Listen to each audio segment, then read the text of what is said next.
Welcome to Study Loop.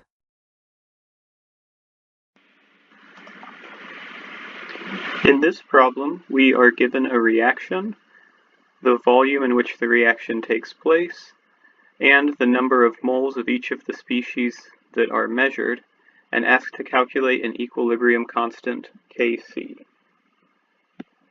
We start by remembering that Kc equals products over reactants, raised to their stoichiometric coefficients. So here,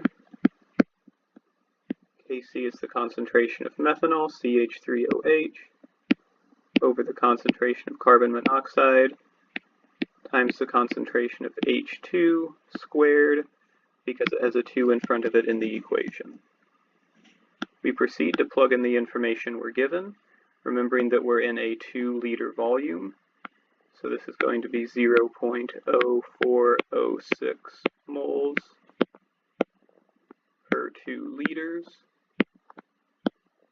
divided by, and then in the denominator, we're going to have 0.170 moles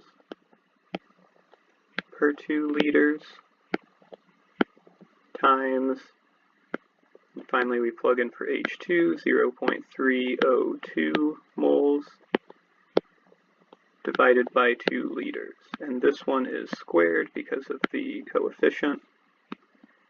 And if you plug that into your calculator, you will find that Kc equals 10.5.